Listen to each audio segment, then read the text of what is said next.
अब आगे बढ़ते हैं दोस्तों। आज से 24 साल पहले सन 2000 के आसपास जब अपनी आर्थिक नीतियों की वजह से भारत तेजी से तरक्की करने लगा था तो पाकिस्तानी आर्मी और आईएसआई को इसकी बड़ी चिंता होने लगी थी। इन लोगों को लगता था कि अगर भारत सच में ज्यादा तरक्की कर गया तो यूएन और WTO जैसे बड़े बड़े मंचों पर उसका कद बढ़ जाएगा। अमेरिका और यूरोप जैसे देशों से उसके रिश्ते और मजबूत हो जाएंगे, उसका सिक्योरिटी बजट भी बढ़ जाएगा और इससे पाकिस्तान की मुश्किलें बढ़ जाएंगी।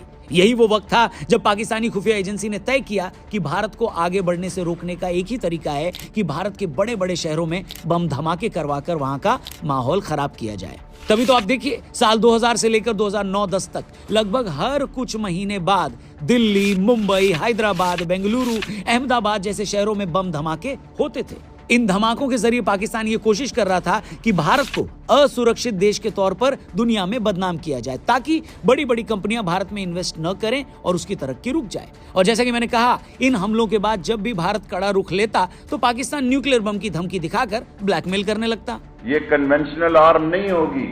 जो अकल के अंदर ये समझ रहे हैं कि 4-6 दिन तक टैंक तोपें चलेंगी या हवाई जहाज एयर अटैक होंगे या नेवी के गोले चलेंगे, no way, this will be atomic war.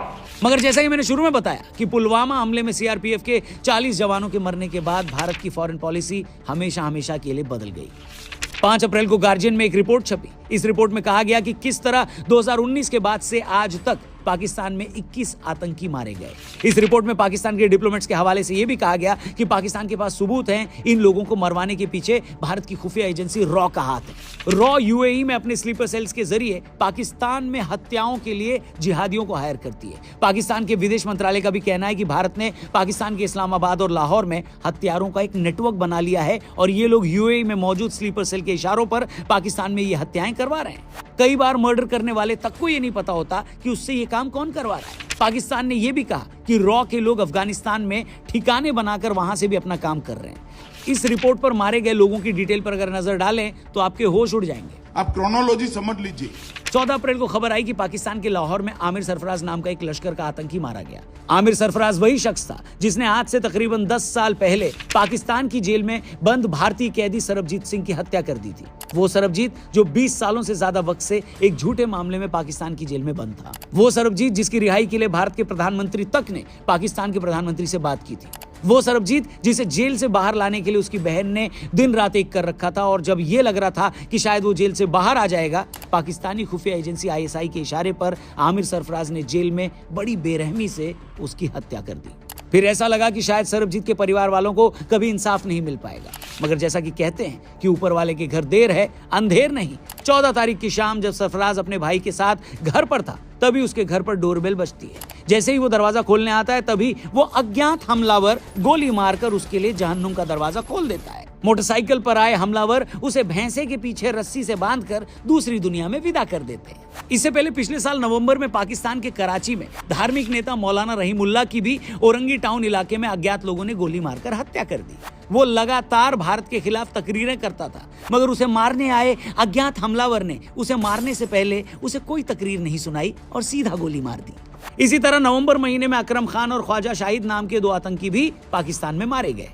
ये दोनों भी उस अज्ञात हमलावर के हाथों शहीद होकर बाली उम्र में ही इस दुनिया से रुखसत हुए। ख्वाजा शाहिद ने 2018 में भारतीय सेना के एक टेंट पर हमला करवाया था जिसमें 7 फौजी शहीद हो गए थे हमारे। मगर नवंबर में उस भोले अज्ञात हत्यारे ने इसका भी गेम बजा डाला और इसे इस बेदर्द जमाने से मुक्ति दिला दी। इससे पहले अक्टूबर 2023 में जैश ए मोहम्मद से जुड़े शाहिद लतीफ को भी मोटरसाइकिल पर आए 3 अज्ञात हमलावरों ने डिब्बे में बांधकर उसका पार्सल नर्क के लिए डिलीवर कर दिया। शाहिद लतीफ का रिज्यूमे ये बताता है कि वो 2016 में भारत के पठानकोट हमले में शामिल था। अब जब इतना बड़ा कांड किया था तो इनाम तो बनता था, इसलिए उस अज्ञात हमलावर ने इसे सियालकोट में ढूंढकर उसका हैप्पी और बर्थडे दोनों अलग अलग कर दिया। इसी तरह भारत में जाली करेंसी का कारोबार करने वाला लाल मोहम्मद, कंधार एयरलाइन हाईजैक करने वाला हाईजैकर जहूर मिस्त्री, कश्मीर में आतंक फैलाने वाला सैयद नूर शालोबर भी अज्ञात हमलावरों के हाथों अपने अपने ऑफर लेटर लेकर एक एक कर जहन्नुम के लिए रुखसत हो गए। इनके अलावा बशीर अहमद पीर और एजाज अहमद अहंगर को भी भरे बाजार में उस अज्ञात हमलावरों के हाथों खून की होली खेलकर इस धरती को गुड बाय कहना पड़ा। अच्छा, इस अज्ञात हमलावर की सबसे अच्छी बात यह है कि ये मजहबी कट्टरपंथ के बेस पर कोई भेदभाव नहीं करता। अगर ये मोटरसाइकिल पर इस्लामिक कट्टरपंथियों का हालचाल पूछने जाता है तो ये खालिस्तानियों का भी दुआ सलाम करना नहीं भूलता बॉस। आपको हरदीप सिंह निज्जर का तो पता ही होगा, जिसे पिछले साल जून में कनाडा के ब्रिटिश कोलंबिया में अज्ञात हमलावरों ने गोली मार दी थी। वो खालिस्तान टाइगर फोर्स का मेंबर था, इंडिया का मोस्ट वांटेड था, खालिस्तानी मूवमेंट को लगातार हवा दे रहा था। उसकी मौत हुई तो कईयों की फटकर 74 हो गई।